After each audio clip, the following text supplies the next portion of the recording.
58 साल बाद, लगभग 150 साल बाद उनका समग्र आता।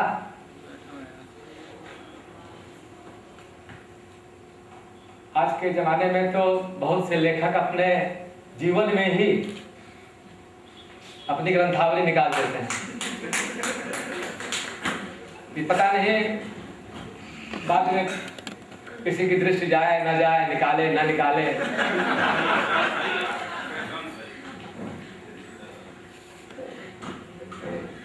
मुझे तो लगता है कि ये हमारे लिए चिंता की बात भी है कि भारतेंदु हरिश्चंद्र का इतना इतना इतना विपुल साहित्य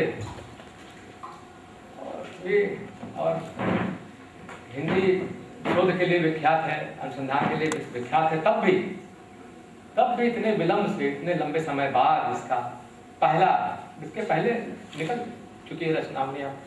भारतेंदु नाटकावली, संभवतः उसका नाम नाटकावली था जो पहला निकला था। और नारी प्राणी सभा प्रचार संस्थान का, तो मैं सचमुच बधाई दूंगा प्रकाशन संस्थान को और ओम प्रकाश सिंह जी को कि उन्होंने हमें एक बड़ी शर्म से बचाया है। भारतेंदु ने मरने से कुछ साल पहले, एक साल पहले उन्होंने कहा था कि उनकी 4 बड़ी इच्छाएं हैं। इससे ही समझ सकते हैं कि उस आदमी का डायमेंशन 34 साल 35 साल की उम्र में कितना विपुल लिखा, कितने बड़े आयामों के साथ लिखा और कितनी गहरी राष्ट्रीय बेचैनी के साथ लिखा। तो 4 स्वप्न बताया। एक स्वप्न तो उन्होंने बताया कि इच्छा, अंतिम इच्छाएं 4 बताएं। एक इच्छा है कि इंग्लैंड, फ्रांस और अमेरिका देशों की यात्रा मैं करूं। दूसरी इच्छा उन्होंने बताई कि हिंदी क्षेत्र में एक टेक्निकल कॉलेज की स्थापना हो। तीसरी इच्छा उन्होंने बताई कि एक हिंदी विश्वविद्यालय की स्थापना हो। और चौथी इच्छा, चलिए वो एक धार्मिक ढंग की इच्छा थी, मैं उसका जिक्र नहीं करता हूँ, लेकिन 3 जो खास करके इच्छाएं बताई उन्होंने, इससे उनका डायमेंशन समझ में आता है। चौथा तो वो ठाकुरबाड़ी में कुछ ऐसा एक भव्य राधा कृष्ण की युगल मूर्ति के उपासक थे, तदीय नामांकित वैष्णव थे। तो वो एक इच्छा थी कि बहुत बड़ा आयोजन वे करें मंदिर में। तो ठीक है, तो अपनी जगह पर वो भी है। और ये भी आप देख सकते हैं कि वैष्णव परंपरा से दोनों ही चीजें आप देख सकते हैं कि क्वींस कॉलेज के विद्यार्थी अंग्रेजी माध्यम से पढ़े लिखे थे और दूसरी तरफ वैष्णव परंपरा के। इसके बावजूद अंग्रेजी माध्यम से पढ़े लिखे होने के बावजूद उनमें जरा भी दिमागी गुलामी नहीं थी। और वैष्णव परंपरा का होकर भी जरा भी वे जाति भेद, ऊंच नीच का भेद और किसी तरह का सामाजिक भेदभाव नहीं रखते, धार्मिक परंपरा का होकर। लेकिन अंग्रेजी के, भारत में अंग्रेजी के समर्थक थे। वो कहते थे कि अंग्रेजी पढ़ के, समर्थक थे पर कहते ये थे कि अंग्रेजी पढ़ के यद्यपि हो तो सब गुण प्रवीण पर निज भाषा ज्ञान मिल रहते ही निके हैं। तो कहने का कि अंग्रेजी पढ़कर के सारे गुण हमें प्राप्त होते हैं पर अपनी भाषा के ज्ञान के बिना हम हीन के हीन रह जाते हैं। तो ऐसा नहीं, अंग्रेजी की महत्ता। और अंग्रेजी पढ़ के मुझे लगता था कि होए मनुष्य ही क्यों भय। वो कहते थे कि हम मनुष्य होकर के होए मनुष्य ही क्यों भय, हम गुलाम वे भूप। ये अंग्रेजी पढ़ करके हमें पता चलता है कि हम मनुष्य होकर के भी गुलाम क्यों रह गए और वो राजा कैसे बन गए, अंग्रेजी राजा कैसे बन गए। तो अपने समय में उपनिवेशवाद, अभी जो सुभाष जी ने एक हिस्सा पढ़ा था, उपनिवेशवाद का मुझे लगता है कि हिंदी में पहला उपनिवेश शब्द का इस्तेमाल भारतेंदु हरिश्चंद्र ने किया था। और अंग्रेजी राज का उतना जबरदस्त और व्यापक आधार पर, व्यापक तार्किक आधार पर वैसा विरोधी संभवतः बांग्ला बांग्ला भाषा साहित्य में भी, किसी भारतीय भाषा साहित्य में उस समय नहीं था। हालांकि भारतेंदु अभी कुछ दशकों से बड़े विवादास्पद ठहरा दिए गए। कोई उन पर हिंदुत्ववाद का आरोप लगाता है, कोई मुस्लिम विरोध का आरोप लगाता है, कोई उन्हें क्या गाय से जोड़ता है, वो गोहत्या विरोधी आंदोलन से जोड़ता है। आप देखिए कि आप एक उस निवेदन को ही लीजिए जिसकी ओंकार ने चर्चा की, जो गाय हत्या के गोहत्या के विरुद्ध जो उन्होंने जो निवेदन किया था।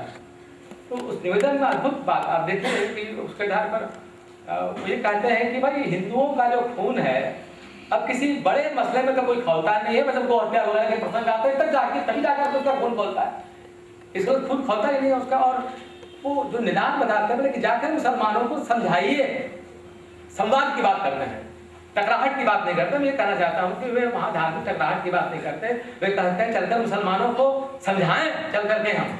और एक बड़ी महत्वपूर्ण बात कहते हैं, अच्छा चलो अगर प्रत्यक्ष गोवध न करें तब भी हमारी समस्या का समाधान हो जाएगा। कहने का क्या, प्रत्यक्ष आड़ में कीजिए, खुल्ला मत कीजिए। तो ये इतना जो समावेशी है, इतना जो उदार है, वो जो कह रहा है कि गोहत्या करो पर थोड़ा सा अरे आड़ में करो, किसी की धार्मिक भावना को हाथ करते हुए न करो। इसके अंदर उस जमाने में इतनी समावेशिकता है, इतनी उदारता है, उसके बारे में कैसे विवाद खड़े किए। तो एक आखिरी चीज कहकर रखें, ये चूंकि भारतीय पर चर्चा का कोई समय नहीं है, बड़ा अवसर नहीं है, लेकिन एक बात आखिरी कहकर मैं बात समाप्त करता हूँ। ये दो बातें कहकर, एक तो देखिए कि भारत चिंता, आप भारत जननी से लेकर के मैथिली गुप्त के भारत भारती तक देखिए, तो किस तरह से हमारे पूरे नवजागरण के समय में ये जो लेखकों में भारत से लेकर मैथिली गुप्त तक जो भारत चिंता की प्रधानता है। पर भारत चिंता की प्रधानता का यह अर्थ नहीं था कि विश्व की तरफ वे अपने मन को खुला रखना नहीं चाहते। हम क्यों कहते हैं कि इंग्लैंड, फ्रांस और अमेरिका देश की यात्रा करना, राजा राम मोहन राय तो निकल पड़े थे, बंगाल से निकल पड़े थे पानी के जहाज पर यूरोपीय जनतांत्रिक क्रांति का आनंद लेने के लिए। जो यूरोप के देशों में स्वेच्छाचारिता, राजतंत्र के खिलाफ जो आंदोलन चल रहे थे, जनतांत्रिक क्रांति की प्रक्रिया यूरोप में चल रही थी, तो उसका जायजा लेने के लिए राम मोहन राय निकल पड़े। साधन थे उनके पास, भारतीयों के पास साधन तो उतने नहीं थे, नहीं जा सके इंग्लैंड, फ्रांस, जर्मनी, नहीं स्थापित कर सके हिंदी क्षेत्र में कोई टेक्निकल कॉलेज, नहीं खोल सके हिंदी विश्वविद्यालय। और हिंदी विश्वविद्यालय खुला भी तो आज उसका क्या हश्र है, आज क्या उसकी हालत है। उनका एक स्वप्न पूरा भी हुआ तो अभी वो यथार्थ होने के पहले ही कुचल दिया गया। तो उस युग के 34 साल का नौजवान, उस नौजवान की राष्ट्रीय बेचैनी को समझने का प्रयत्न करें। और उस समय के नौजवान के विचारों में उसके चिंता में कितना स्पेस था, कितनी जगह थी। देखिए वो मुसलमानों को संबोधित करते हुए कहते हैं, कि भैया अपने बच्चों को पढ़ाओ लिखाओ। ऐसा नहीं कि वो हिंदुओं को संबोधित साहित्य होगा, मुसलमानों को भी संबोधित साहित्य होगा। पढ़ाओ लिखाओ, उन्हें विलायत भेजो, उन्हें केवल वजीफे पर और नौकरी पर रखने का न सोचो। छोटी छोटी बातों से अपने जन्मपत्री का, हिंदी भाषी लोगों को कहते हैं वही ग्राम की, वही जन्मपत्री, वही भूत प्रेत। तो ये आज जो कंप्यूटर से आप देखते हैं जन्मपत्री आजकल, और उस जमाने में भारतीय तो जन्मपत्री का विरोध करते हैं, भूत प्रेत का विरोध करते हैं, अंधविश्वास का विरोध करते हैं। तो उस जमाने में ये अपने आप में बहुत बड़ी बात आज। और जैसे उनका अंधेर नगरी आप देखें, अंधेर नगरी क्या है, अंधेर नगरी आज आप फिर से पढ़ें तो लगता है जैसे हमारे समय के बाजारवाद का घोषणा पत्र है। बाजारवाद का मैनिफेस्टो है वो अंधेर नगरी। लोभ और भोग जो नारायण दास है, आप देखते हैं नारायण दास कितनी भूख खड़ता है, टकेसर भाजी टकेसर खाजा खाने के लिए वो वहीं बस जाता है। और उसके गुरु कहते हैं कि तुम पूरब की तरफ जाओ और तुम पश्चिम की तरफ जाओ, नारायण दास पश्चिम की तरफ जाता है, तो कहीं ना कहीं लगता है कि उसमें भी संकेत है। कोई पश्चिम की तरफ जाकर के वहां वो भूखल था। लोभ और भोग का जो समीकरण है, जो आज भी हम पाते हैं, खूब खरीदो, खूब कमाओ, भोगो और भूल जाओ, ये आज की बाजार संस्कृति का दर्शन है।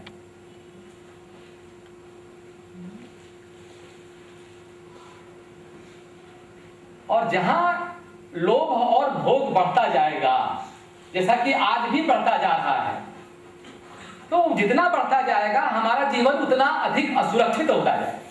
तो कहीं ना कहीं अध्यात्म से यह मैसेज भी निकलता है कि आप लोभ और भोग के ज्यादा चक्कर में पड़ोगे तो तुम्हारा जीवन वैसे ही असुरक्षित हो जाएगा। और अचानक कोई फांसी का फंदा नहीं कहीं आकर के, कोई बम, कोई बुलेट आकर के लग जाएगा, तो उसका जीवन असुरक्षित तो हो गया नारायण दास का। ज्यादा लोभ के चक्कर में पड़ा, ज्यादा भोग के चक्कर में पड़ा, जीवन उसका हो गया असुरक्षित। माने लोभ के साथ, भोग के साथ, भोगवाद के साथ असुरक्षा। देखिए आतंकवाद और बाजारवाद दोनों तो दुनिया में फैल रहे हैं। जहां बाजारवाद होगा वहां आतंकवाद आएगा। तो ये सारे एक तरह से लगता है कि अंधेर तरह से बाजारवाद का घोषणा पत्र सा है। लोभ, स्वार्थपरता बढ़ेगी, भोगवाद बढ़ेगा, जीवन में सुरक्षा भी बढ़ेगी, ये संदेश देता है अंधेर। और वो ठीक है, दुविधावाद भी तो दुविधा में है कि परमाणु करार अच्छा है या बुरा है, ये जो बहुराष्ट्रीय कंपनियों का आना अच्छा है या बुरा है।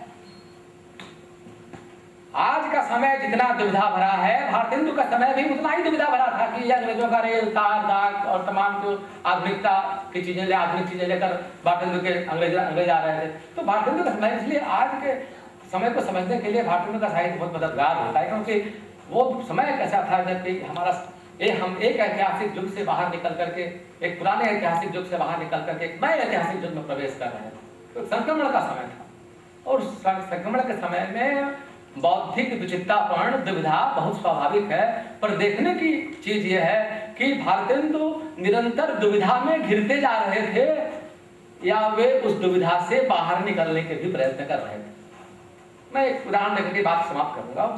जिस कविता में वो कहते हैं जीवो सदा विक्टोरिया रानी, सुना होगा, तो जीवो सदा विक्टोरिया रानी, उसी पद में एक जगह लिखते हैं, दीन भय बलहीन भय धन छीन भय सब बुद्धि हिरानी, ऐसे न राज चाहिए आपके प्रजाजन जो मछली बिनु पानी।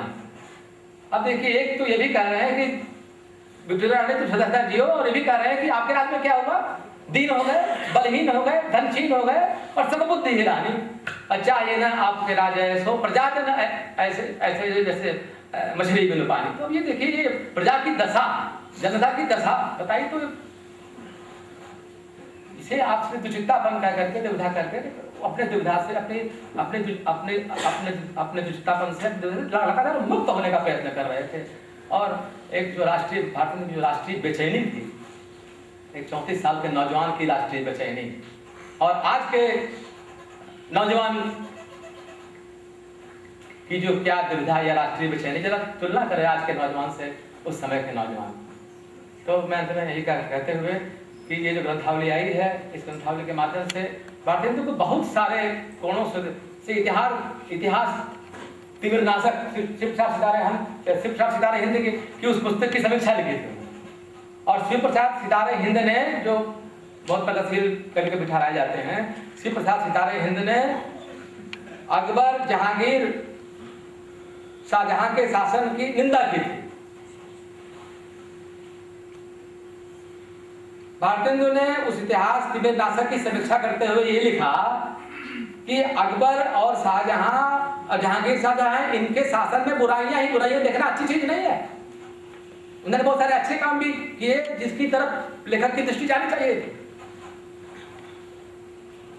और जब घर में आग लगने से जो बलिया वाले भाषण में रॉबर्ट्स के सामने, कलेक्टर के सामने वो आवाज उठाते हैं, आज तो कोई मंत्री बैठ जाए तो अपनी गिरगी बैठ जाएगी, तो सामने मंत्री बैठना होना चाहिए, ज्यादा विरोध में कोई बोल नहीं पाएगा। लेकिन उस जमाने में, गुलामी के जमाने में, 1857 के बाद, घटना के बाद 100 years of crime John bright ने लिखा था, इतने दमन के बावजूद ब्राइट के सामने और कलेक्टर के सामने बलिया वाला भाषण देना कोई हंसी खेल नहीं। और कैसे एक्टिविस्ट थे, लेखक ही नहीं थे, वो एक्टिविस्ट भी थे। तो एक साथ लेखक साहित्य और पत्रकारिता का सामंजस्य, एक साथ कविता और एक्टिविज्म का सामंजस्य, एक साथ बहुत सारी विधाओं में लिखना। उपन्यास नहीं लिख पाए तो विज्ञापन निकाला कि भाई हिंदी में जो उपन्यास लिख करके देगा उसको इतना इनाम देंगे हम। तो हिंदी को आधुनिक प्रवृत्तियों, आधुनिक ज्ञान विज्ञान से जोड़ने, अपने समाज को गतिशील बनाने, इतनी गहरी चिंता को लेकर भारतेंदु लिख रहे थे। मुझे लगता है कि भारतेंदु साहित्य को सिर्फ पढ़ना ही जरूरी नहीं है, उससे बहुत कुछ सीखना, उससे प्रेरणा पाना भी बहुत जरूरी है। और हमारे सामने उस प्रकार से एक बड़ा काम रख करके वस्तुतः हमारे अपने जीवन के सामने एक चुनौती रखी है। बहुत बहुत धन्यवाद। अब मैं डॉक्टर महेंद्र पांडे जी से अनुरोध करूंगा। इस संगोष्ठी के अध्यक्ष केदार जी, अध्यक्षों के अध्यक्ष नामोदी, आलमी साहब, ओम प्रकाश जी, शंभुनाथ और मित्रों, असल में यह जो ग्रंथावली है उसको पढ़ें आप। देखिए, इस ग्रंथावली के निकलने की बहुत सारी बातें उन्होंने बताई। एक बड़ा कारण ये भी था कि भारतेंदु पर जो कुछ पहले निकला था वो अधिकांश उपलब्ध भी नहीं। नारी पिचारी सभा की ग्रंथावली रेयर किसी के पास होगी, नामवर जी के पास होगी, एक आध हम लोगों के पास भी है, नहीं तो उसको खोजना एक समस्या है। फिर उसमें अब जैसे काल चक्र उसमें जो छपा हुआ था, इतने बड़े कागज पर था, मेरे पास ही उसके 6 टुकड़े।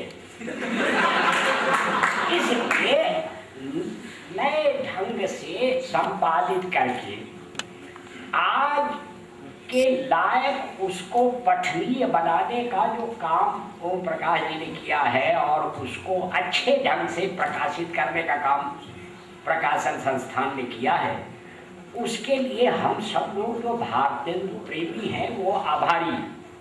मित्रों, इस ग्रंथावली को आप पढ़िए तो भारतेंदु के व्यक्तित्व के कई पक्ष हमारे सामने आते हैं। मैं केवल उल्लेख करूंगा, उनकी चर्चा नहीं करूंगा।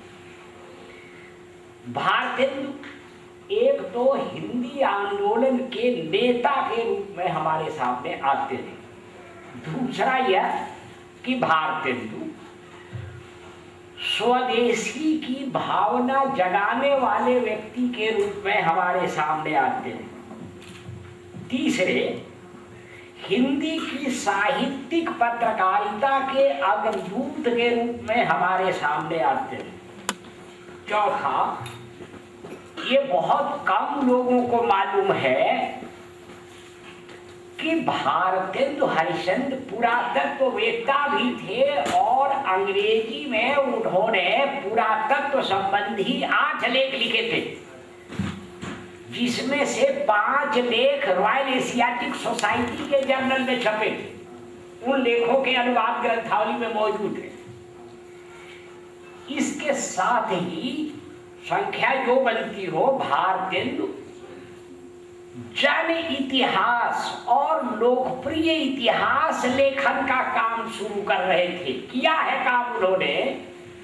डुमरांव के राजा ने डुमरांव का इतिहास लिखने के लिए एक मीटिंग बुलाई। उसमें भारतेंदु हरिश्चंद्र को उन्होंने बुलाया। भारतेंदु हरिश्चंद्र ने जन जीवन का इतिहास लिखने के लिए 18 सुझाव दिए थे। वो सब उर्दू की किताब में मौजूद है। हिंदी में कहीं उसका उल्लेख नहीं मिलता, क्योंकि डुमरांव का इतिहास लिखने वाले जो सज्जन थे वो उर्दू के विद्वान थे। इसलिए जन इतिहास लेखन की दिशा में स्वयं उन्होंने काम किया, दूसरों को प्रेरित किया। हिंदी में जिस चीज पर बहुत कम चर्चा हुई है, अपने युग के सबसे बड़े अनुवादक थे भारतेंदु हरिश्चंद्र। भारतेंदु हरिश्चंद्र ने संस्कृत से अनुवाद किया, अंग्रेजी से अनुवाद किया, बंगला से अनुवाद किया। और जिस बात का उल्लेख प्रायः भारतेंदु के प्रसंग में लगभग लोग नहीं करते, उन्होंने अरबी से कुरान शरीफ का अनुवाद शुरू किया था। केवल एक उसका हिस्सा छपा था, ग्रंथावली में मौजूद है, आप में से जिसकी इच्छा। इसलिए इतना बड़ा अनुवादक उस युग में कोई दिखाई नहीं देता, कोई हिंदी में इसकी चर्चा तक नहीं करता। भारतेंदु हरिश्चंद्र जिस नवजागरण की चर्चा शंभुनाथ जी कर रहे थे, आप उस जमाने को याद कीजिए। नवजागरण की प्रक्रिया एक तो बंगाल में शुरू हुई, दूसरे महाराष्ट्र में शुरू हुई। दोनों जगहों पर वह स्थानीय जाते थी। बंगाल में रविन्द्रनाथ टैगोर के पहले जो नवजागरण की प्रक्रिया थी, उसमें बंग चेतना ज्यादा महत्वपूर्ण थी, बंग दर्शन, बंग माता इत्यादि इत्यादि। और महाराष्ट्र में जो थी, उसमें रामदास की पुस्तक दासबोध के आधार पर महाराष्ट्र धर्म वहां के नवजागरण का केंद्रीय तत्व था, हिंदी का। और स्वयं भारतेंदु हरिश्चंद्र एक नहीं, जितनी रचनाएं की उसमें भारत की चिंता उनके मन में थी, खाली हिंदी प्रदेश की नहीं। एक और बात देखिए, बंगला